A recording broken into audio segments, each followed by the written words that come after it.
This is the Unregistered podcast, and I'm Thaddeus Russell. This is a show about ideas, people, and behaviors that are considered inappropriate, out of bounds, or beyond the pale. The things you're not supposed to talk about if you're a school teacher, a college professor, a businessman, a politician, a parent, a neighbor, or even a podcast host. These are the things you're not supposed to say or even think if you're a good liberal, a good conservative, or a good citizen.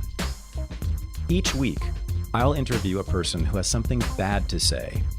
They might be a journalist or a professor. They might be a porn star or a drug dealer. They might just be an ordinary person with an ordinary job who doesn't care about the rules of polite society. I'm not interested in breaking the rules just to be a troublemaker.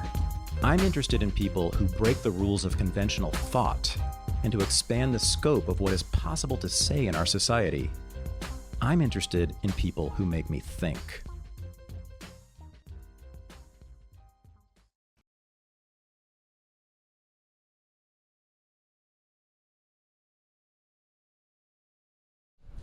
Well, here we are, still in Chicago, and this is the final session of an amazing weekend, I think. I'll go down in intellectual history, if there is such a thing.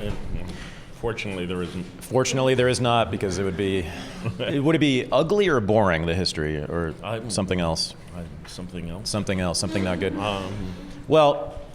So, Curtis, you've been with us. You've been on panels with both Ben Burgis and Batya Ungar-Sargon. There's been some argument going on here. There's been some tension, some conflict. Right.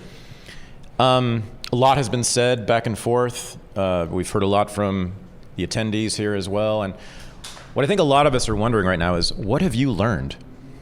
What have I learned? I think that,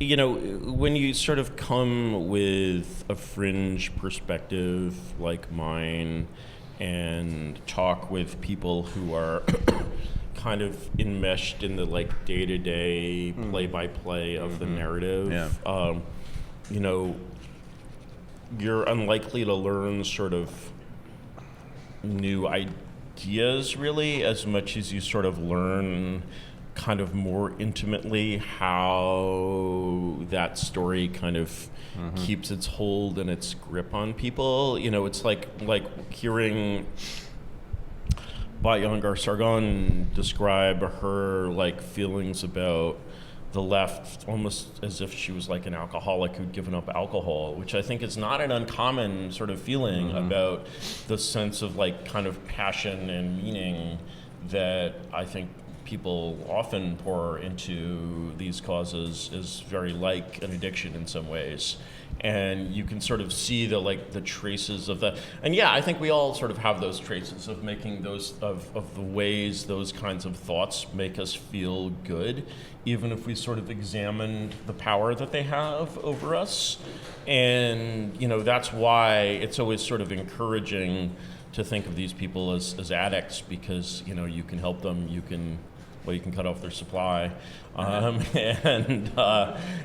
you know, and it sort of becomes clear that cutting off their supply is exactly like what needs to be done here. It's like the famous example of like all these soldiers in Vietnam got addicted to heroin, and then they came back and there was no heroin, and so they just like stopped being heroin addicts, right? You know.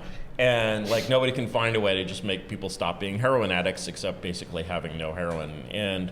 But if there's no heroin, people will stop being heroin addicts. And so the sense in which basically sort of the cure for wokeism is basically having that connection between that set of ideas and like what Fidel Castro called the sweet honey of power, like broken.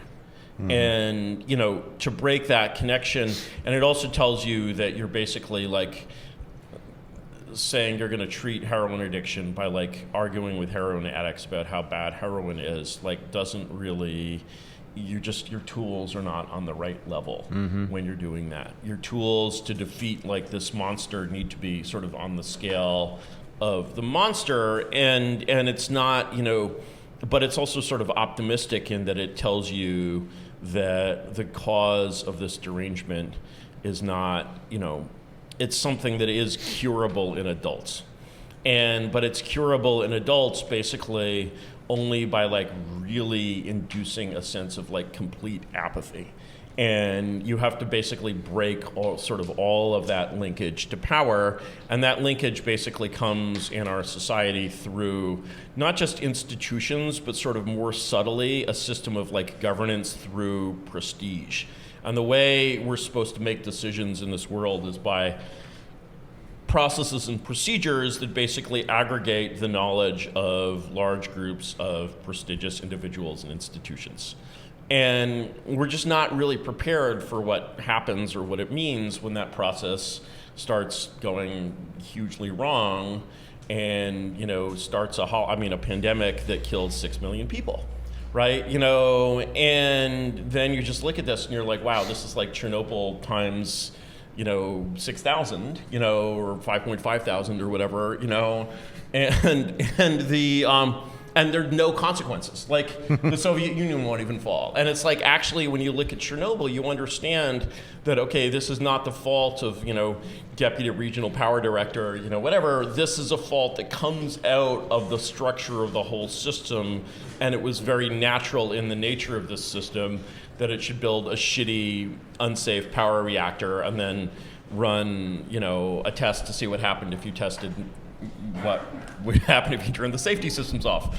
And the comparison between that and like, let's find all the coronaviruses and modify them to be as deadly as possible so we can get like stupid little grants, right? Is like, that also is fundamental to the nature of the system. Like, it can't basically look at itself and say, hey, maybe this is, the system of having the virologist govern virology is not working for us. They just did it. They're still doing it. Yeah, they're still, they're getting more, money. They're like, no, we need more of these graphite reactors, right? And we need to make sure that they're like super safe if you turn the safety systems off, right? And so, it's this sort of like blind, pursuit in this direction, and sort of, to see the thing that caused COVID and the thing that causes like crazy kangaroo courts on college campuses as the same thing is rather than seeing them as sort of a set of ideas to be like, dealt with in the marketplace of ideas, you're like, okay, for classical liberalism to compete in the marketplace of ideas with progressivism is like having Advil compete in the marketplace of drugs with fentanyl. It's like not, yes, it is better for you. I think we've established that. But it's like, and so actually, I feel like this problem is sort of very solvable, but the problem is all the people that are focused on, who could be, focused on solving it in a fundamental way, instead of like striking at the root, they're like pulling off leaves. And it's true that the leaves are like poisonous and bad, but like that is not the nature of the plant, and that root has been growing in the ground for hundreds of years. You're not gonna get it out with a pair of tweezers. So lab leak. I know you've talked about this a lot lately, as have we. In fact, we're organized.